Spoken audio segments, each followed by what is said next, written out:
السلام علیکم، welcome back to my YouTube channel. کیسے ہو دوستو؟ امید کرتا ہوں کہ سب ٹھیک ٹھاک ہوں گے۔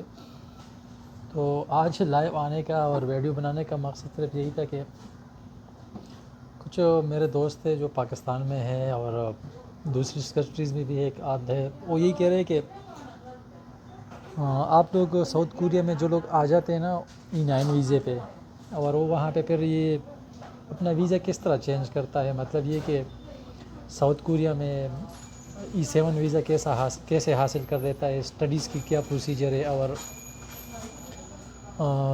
لیول کس طرح کمپلیٹ کرتے۔ تو ایک آدھ دوست نے یہی مجھے کہا تھا کہ کیا آیا ہم پاکستان میں یہ لیول کی اسٹڈیز کر سکتے ہیں؟ آج کل میرے خیال سے پاکستان میں کوئی ایسا کوئی ٹرینڈ چلا ہے یا شاید ہو بھی رہا ہو کہ لیولز کے لیے اسٹڈی کرتے ہیں وہاں پہ، جیسے لیول 1 2 3۔ کچھ 2-3 دوستوں نے مجھے فیس بک پہ پوسٹ بھی کی تھی اور کہا بھی تھا کہ اس طرح ہم یہاں پہ اسٹڈی کر کے لیول کے لیے اسٹڈیز کر کے اور کوریا میں جب آئیں گے تو پھر وہاں پہ کیا ہم E7 چینج کر سکتے ہیں۔ تو پاکستان میں اگر آپ اسٹڈیز کر بھی لو اور آپ کا E9 ویزا نہ لگے، ٹھیک ہے نا، تو پھر اس چیز کا آپ کو کوئی فائدہ ہی نہیں ہے نا۔ سب سے پہلی چیز جو ہے نا، آپ کو E9 ویزا ملنا ہے۔ جب آپ کو E9 ویزا مل جائے پھر آپ ساؤتھ کوریا میں انٹری کرو گے، پھر اس کے بعد اگر آپ نے اسٹڈیز کرنی ہے نا لیول کے لیے، لیول 1 2 3 4 5 کے لیے، اگر اس کی لیول E7 ویزا حاصل کرنے کے لیے اگر آپ لوگوں نے پھر اسٹڈیز کرنی ہے تو پھر ٹھیک ہے۔ اگر آپ کو ویزا نہیں ملا E9 ویزا اور آپ پاکستان میں ہی ہو یا کسی اور کنٹریز میں ہو اور تو آپ نے وہاں پہ یہ لیول کے لیے اسٹڈیز کرنی ہے تو پھر یہ تو فضول ہے۔ تو اس حساب سے میں نے یہاں پہ ایک سنٹر ہے جہاں پہ یہ لیول 1 سے لے کر لیول 5 تک یہ اسٹڈیز وغیرہ کرتے ہیں۔ تو آج اتوار کا دن ہے اور میں نے کہا چلو آج میری بھی چھٹی تھی تو میں نے کہا چلو ان سے مل لیتا ہوں۔ وہاں کا جو سنٹر کا جو ہیڈ ہے، جو یہ اس اسکول کو جو چلاتا ہے، وہاں کے ٹیچرز تو آج میرے خیال سے نہیں ہوں گے کیونکہ سنڈے کو وہاں پہ چھٹی ہوتی ہے۔ تو وہ سیٹرڈے کو صرف شام کو 6 بجے سے لے کر رات کو 9 بجے تک وہ 3-4 گھنٹے اسٹڈیز کرتے ہیں لڑکوں کو۔ کمبائن لڑکے اور لڑکی اکٹھے ہوتے ہیں کیونکہ جتنے بھی غیر ملکی ہوتے ہیں نا، کسی بھی کنٹریز کے ہو، وہ وہاں پہ آتے ہیں اور اپنے یہ لیول کے حساب سے اسٹڈیز کرتے ہیں۔ اور مین چیز یہ ہے کہ جس کو کورین نہیں بھی آتی ہو، بے شک اس کو کسی ایک الفابیٹ کا بھی نہیں پتہ ہو، وہاں پہ جا کے کورین زبان بھی سیکھتا ہے اور E7 ویزے کے لیے پھر وہ اپنی جدوجہد جاری کرتا ہے۔ لیکن یہ کہ سب سے پہلے چیز یہ کہ ہم نے وہاں جا کے اس جگہ کو بھی دیکھنا ہے۔ آپ لوگوں کو میں دکھاتا ہوں۔ اور دوسری بات یہ کہ وہاں کا جو ہیڈ ہے، میں نے کل بھی اس کو فون کی تھی تو شاید کیونکہ اس کی میرے ساتھ تھوڑی گپ شپ ہے، میں شروع سے جب یہاں پہ آیا تھا تو اس کے ساتھ میری وہاں پہ میں گیا تھا مہینہ ڈیڑھ مہینے، اسٹڈیز بھی وہاں پہ کی تھی۔ تو اس کے بعد پھر میری فیکٹریز وہاں سے چینج ہو گئی، دوسری سٹی میں چلی گئی، تو اس حساب سے پھر میں وہاں پہ کنٹینیو نہیں رکھ پایا۔ تو آج مجھے موقع ملا ہے جو میں اس کے پاس چلتا ہوں، گپ شپ بھی لگا لیتا ہوں اور ان سے مل بھی لیتا ہوں اور اس کو اس ایشو پہ تھوڑی سی بات کر لیتا ہوں کہ آیا ہم اپنی اسٹڈیز کس طرح کنٹینیو رکھ سکتے ہیں۔ چلو میں تو نہیں رکھ رہا کیونکہ مجھے تو چلو تھوڑی بہت کورین آتی بھی ہے اور دوسرے ویزے کی مجھے ضرورت بھی نہیں ہے، اللہ ضرورت بھی نہ پیش آنے دے۔ اور دوسری جو یار دوست ہے اس کی ریکویسٹ پہ میں جا رہا ہوں، خاص کر جو میرے پاکستان میں دوست ہے اس کی ریکویسٹ پہ میں جا رہا ہوں کہ ان سے میں بات کر لیتا ہوں اور آپ لوگوں کے ساتھ میں شیئر کر لیتا ہوں کہ آیا وہ مجھے اس چیز کا کیا رسپانس دیتا ہے۔ تو آپ لوگ ویڈیو کو اینڈ تک دیکھیں اور میرے چینل کو لائک کریں، سبسکرائب کریں اور بیل آئیکن کو دبائے تاکہ آپ کو جو بھی آنے والی انفارمیشن ویڈیو ہوگی کوریا کی ریلیٹڈ تو آپ لوگوں کو ان ٹائم تک پہنچ سکے۔ تو پلیز میرے چینل کو اپنے دوستوں کے ساتھ لازمی شیئر کریے۔ چلو آپ لوگ بھی میرے ساتھ رہے اور ان سے ملتے ہیں۔ لیکن آج کل کے دور میں یہاں پہ اس بیماری کی وجہ سے یہاں پہ سسٹم آن لائن ہو چکا ہے، جس کی وجہ سے بہت سے یار دوست آن لائن اسٹڈی کر رہے ہیں کورین زبان کی اور اپنے لیول کے لیے تیاری کر رہے ہیں۔ اور وہ لیول کس وجہ سے ہے اور کیوں کرتے ہیں؟ کیونکہ جو لوگ E9 ویزے پہ یہاں پہ آ جاتے ہیں ساؤتھ کوریا میں اور وہ اپنا ڈیوریشن زیادہ بڑھانے کے لیے وہ اپنا ویزا چینج کرنا چاہتا ہے E7 ویزے میں، یعنی کہ E9 کو E7 میں کنورٹ کرنا چاہتا ہے۔ تو اس حساب سے یہاں پہ پھر اسٹڈی کرتے ہیں اور کورین کی جو ریکوائرمنٹ ہے لیول کا